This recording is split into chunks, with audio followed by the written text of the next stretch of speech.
भाजपा प्रदेश प्रमुख जीतू वाघाणी द्वारा पत्रकार परिषद संबोधવામાં આવે 16 માર્ચે मैं भी चौकीदार અભિયાનની પીએમ મોદીએ શરૂઆત કરી હોવાનું વાઘાણીએ જણાવ્યું। દેશના વડાપ્રધાન હોય તો અન્ય જગ્યાએ પણ જવાનું હોય એટલે જેટલો પણ સમય મળે પણ મને નરેન્દ્ર પર ભરોસો છે કે તમામ રાજ્યોને પૂરતો ન્યાય એમણે આપ્યો છે અને અમે પણ ઈચ્છીએ છીએ કે નરેન્દ્રભાઈ અહીંયા જેટલો પણ મેક્સિમમ સમય સભાઓમાં આપે એટલો આપશે। અમિતભાઈને પણ કહ્યું છે રાષ્ટ્રીય નેતૃત્વ પણ અનેક સભાઓ આપ જોતા જો ચૂંટણી આવી રહી છે હવે નજીક।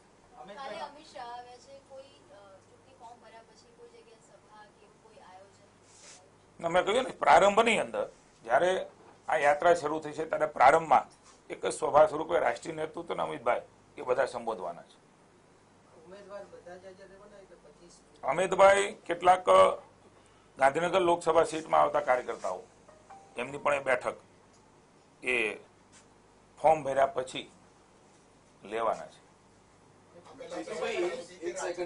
જીતુભાઈ, તમે આખા ગુજરાતીઓનો પરિવાર, નરેન્દ્રભાઈનો પરિવાર, ચોકીદાર, આ બધી જે હમણાં સોશિયલ મીડિયાની વાતો કરી, તમારા ઘરમાં તમારા પરિવારમાં પણ તમારો દીકરો પેપરમાં ચોરી કરતા પકડાયો છે ને, મતદાર છે। મેં ગઈકાલે કહ્યું તમે નહીં, ગઈકાલે અમે નથી સાંભળ્યું, તમે કહ્યું હોય તો હું અત્યારે કહું ને આપને કહું પણ મારો સવાલ પૂરો થવા દો। હા બોલો બોલો।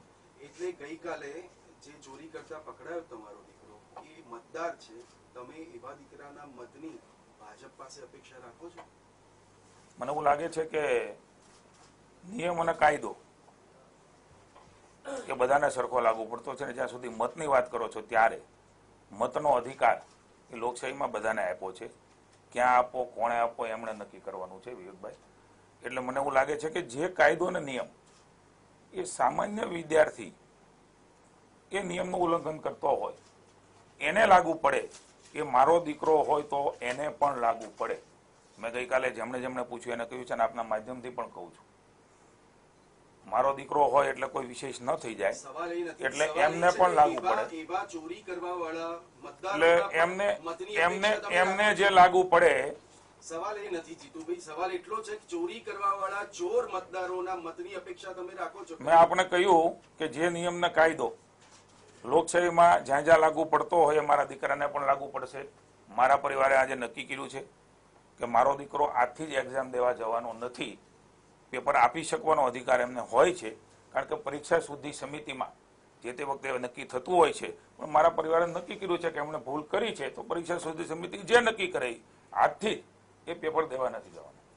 પણ જીતુભાઈ, આ પ્રકારની ઘટના આવી સ્વાભાવિક રીતે સીધું લોકો અંગુલી નિર્દેશ એના માતા પિતા તમને શું મને એવું લાગે છે કે એમણે ભૂલ કરી છે અને ભૂલ કરી હોય એમને નિયમ મુજબ સજા મળવી જોઈએ। મેં કહ્યું ને કે એમને જે નિયમ મુજબ સજા થતી હશે એ થવી જોઈએ। એમણે ભૂલ કરી છે એ હું કહું છું। પછી આપ શું કહેવા માંગો છો એ કહો તો મારા દીકરા માટે એ પણ કહેવા તૈયાર છું। તમારા શબ્દો તમારા હું આપને કોઈ પણ વાત કરીશ તો એને કન્વર્ટ તમે તમારી રીતે કરો છો, એટલે હું વિશેષ એમાં કહેવા માંગતો નથી, કારણ કે હું એવું માનું છું કે એને નહીં, મારા દીકરાએ નહીં જ કરવું જોઈએ, પણ તમે મારા દીકરાની જ વાત કરતા હોય ત્યારે જો હું એમાં સામેલ હોઉં તો મને એવું લાગે છે કે આ પ્રકારે બને જ નહીં। અમારી એકદમ પ્રામાણિકતા અમારા પરિવારની, દીકરો છે એમણે ભૂલ કરી છે, નિયમ મુજબ જે સજા થવાને પાત્ર હોય એ યુનિવર્સિટી કરશે, પણ એમાં અમે ક્યાંય સામેલ હોઈએ તો આ પ્રકારની ઘટના બને નહીં એટલું આપના પણ ધ્યાનમાં હોવું જોઈએ। અમારી પ્રામાણિકતા એ છે કે જે કાંઈ નિયમ મુજબ થયું એ ઇન્સ્ટન્ટ સ્થળ ઉપર થયું છે। તમારું દબાણ નહોતું, તમારું કોઈ પણ પ્રકારનું પ્રેશર નહોતું, તો ગઈકાલે ભાવનગર યુનિવર્સિટીમાંથી સત્તાવાર પ્રમાણે આ સંદર્ભે કોઈ વાત કેમ કરો? વિવેકભાઈ, તો આપણે એને પૂછવું જોઈએ, કારણ કે હું યુનિવર્સિટીનો સેનેટ મેમ્બર રહ્યો છું એટલે મને ખબર છે કે પેપર કોપી કેસ થાય ત્યારે ત્યાં કાર્યવાહી થતી હોય છે। એટલે જે કોપી કેસ થયા હોય એ રેકર્ડ ઉપર હોય છે। ના, બિલકુલ નહીં, બિલકુલ નહીં। આપની પાસે માહિતી હોય મને આપજો। આ પ્રકારની ગેરમાર્ગે તમારી પાસે આવે છે, હું ના પાડું છું ને, ત્યાં દબાવાય છે। કાલે યુનિવર્સિટીમાંથી કોઈ એક વિવેકભાઈ આપને જાણ માટે કે ક્યારે આ વસ્તુ દબાવી શકાય નહીં।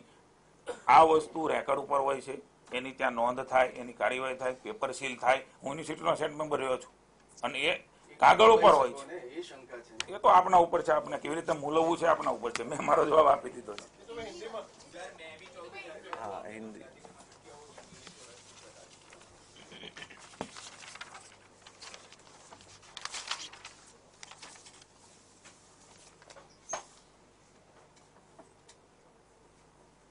मैं भी चौकीदार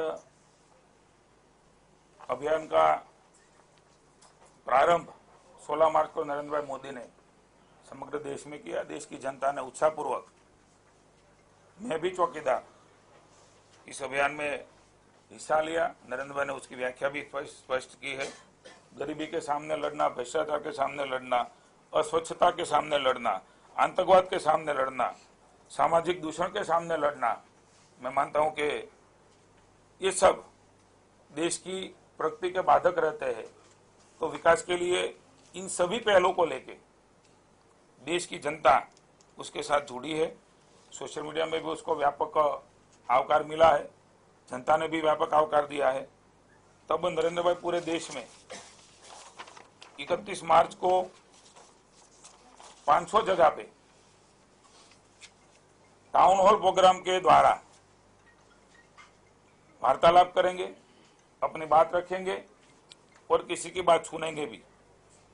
गुजरात में 50 स्थानों पर यह कार्यक्रम होने जा रहा है। नरेंद्र भाई सीधा संवाद इस कार्यक्रम के जरिए करेंगे। जिस वर्ग की अपेक्षा है, भारतीय जनता पार्टी के साथी पक्षों आगेवान, डॉक्टर्स, वकील्स, एकाउंटेंट, आईटी प्रोफेशनल, अन्य व्यावसायिक, नए मतदार, खेडूत, निवृत्त कर्मचारी, व्यापारी, उद्योगपति, ये सब इसमें सम्मिलित होंगे। नरेंद्र भाई की वेबसाइट और मोबाइल एप्लीकेशन में भी ये लाइव प्रोग्राम होगा। गुजरात के मुख्यमंत्री वो पंचमहाल में इस कार्यक्रम में सम्मिलित रहेंगे। डिप्टी सीएम नितिन भाई पाटण में रहेंगे।